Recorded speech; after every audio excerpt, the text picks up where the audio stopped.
Солнце Калахари нещадно палило над равниной, заливая выжженную саванну потоками ослепительного солнца. Воздух колыхался над землей, будто сама пустыня тяжело дышала от жары.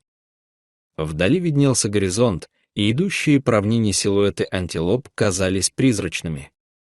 Среди них, под защитой стада, шел молодой детеныш антилопы по имени Зора.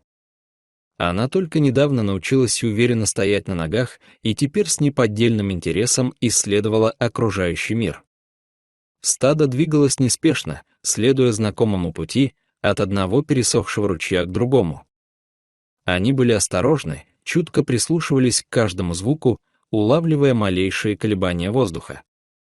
Главой группы была старая и опытная самка по имени Саба. Ее плавные движения и зоркий взгляд вселяли спокойствие. Мать Зоры, зрелая и заботливая антилопа по имени Кула, шла рядом с дочерью, изредка дотрагиваясь до ее морды, направляя и успокаивая. Но любопытство Зоры оказалось сильнее материнской заботы. Пока взрослые паслись у зарослей сухого кустарника, она заметила яркую птицу лилового турако, порхающего среди колючих ветвей, и, не удержавшись, побежала за ним. Сначала она просто чуть отошла, потом увлеклась и незаметно оказалась все дальше от стада. Ей все вокруг казалось невероятно интересным: стрекот кузнечиков, жужжание жуков, щебет качков. Зора подпрыгивала, выбивала копытцами песок, пугала мелких ящериц и радовалась жизни так, как может радоваться только дитя, не ведающее опасности. Тем временем в стаде возникло беспокойство.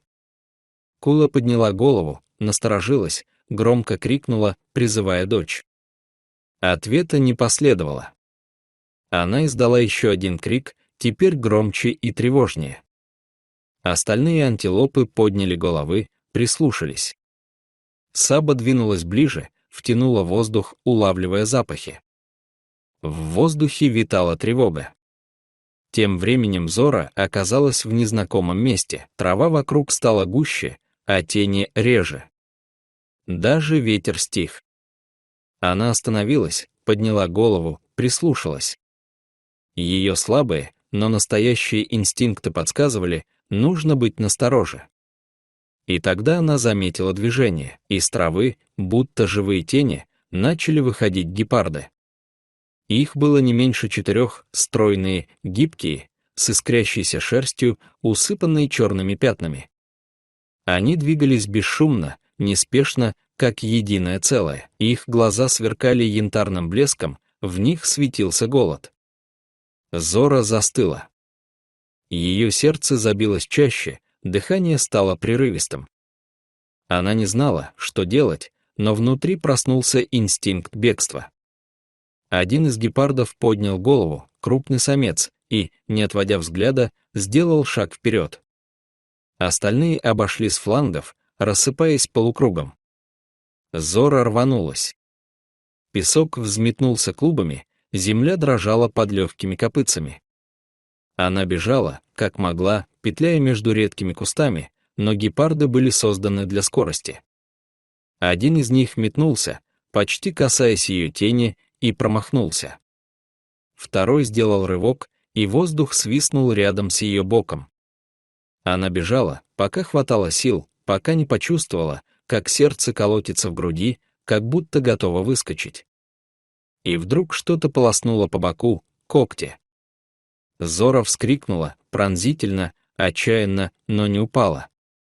Она сделала еще несколько прыжков и замерла, обессиленная, едва стоя на ногах. В это время Кула уже мчалась сквозь саванну. Ее зов перекрывал ветер. Она чувствовала, где находится дочь, словно невидимая нить связывала их. Каждое ее касание земли было, как удар барабана. Стадо осталось позади, но Саба направила 2 самцов следом, она знала, что в этих краях охотятся гепарды. Кула неслась, почти не разбирая пути, и ее дыхание сливалось с ритмом земли. Зора стояла, дрожа, не в силах бежать дальше. Гепарды начали сближаться, сжимая кольцо.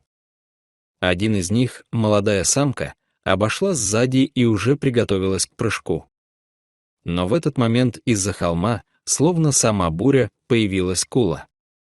Она бросилась вперед, низко опустив голову, и ударила ближайшего гепарда грудью. Тот отлетел в сторону, издав рык. Остальные разом обернулись. Кула встала между Зорой и хищниками, дрожа всем телом, но не двигаясь. Ее глаза сверкали, уши были прижаты, мышцы напряжены.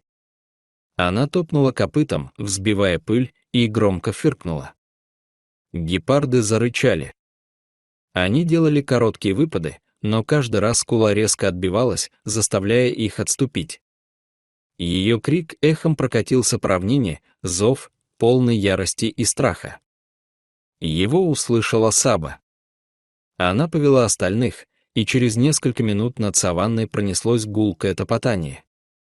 Из-за пригорка показались остальные антилопы, взрослые самцы, молодые самки, подростки. Они двигались быстро, слаженно. Земля дрожала под их ногами. Гепарды замерли, оценивая обстановку. Стая антилоп выстроилась полукругом, закрывая Калу и Зору. Самцы топали копытами, швыряя песок, Саба вышла вперед, наклонила голову, готовая к удару. Гепарды начали отступать. Их глаза метались, хвосты подрагивали, но решимости больше не было. Голод боролся с инстинктом самосохранения. Они сделали еще пару ложных движений, а затем растворились в высокой траве. Тишина вернулась, нарушаемая только дыханием уставших антилоп. Кула подошла к дочери, коснулась ее мордой, мягко облизала рану. Зора дрожала, но уже стояла увереннее.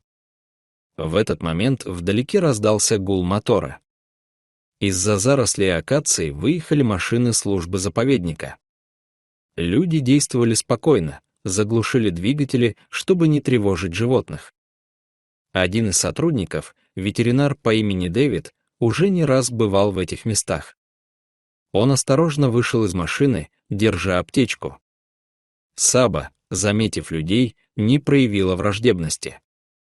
Она знала их запах. Кула позволила Дэвиду подойти ближе.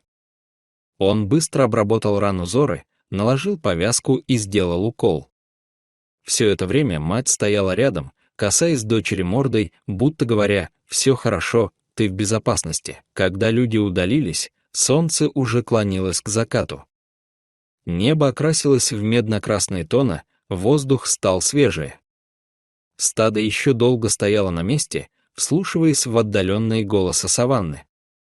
Лишь когда тени стали длиннее, они неторопливо двинулись дальше, к редкому водоему, где еще сохранялась влага. Зора шла рядом с матерью, прихрамывая, но с поднятой головой. В тот вечер Калахари увидела, когда же самое юное создание способно проявить отвагу и силу духа. В ней пробудился древний инстинкт выживания, унаследованный от предков, стремительных, стойких и гордых. А рядом всегда была семья, надежная, сплоченная и готовая защищать друг друга до конца. Дорогие зрители, что вы думаете об этой истории? Расскажите, пожалуйста, в комментариях. А если вам понравилось это видео, то ставьте лайк и подписывайтесь на наш канал. До новых встреч!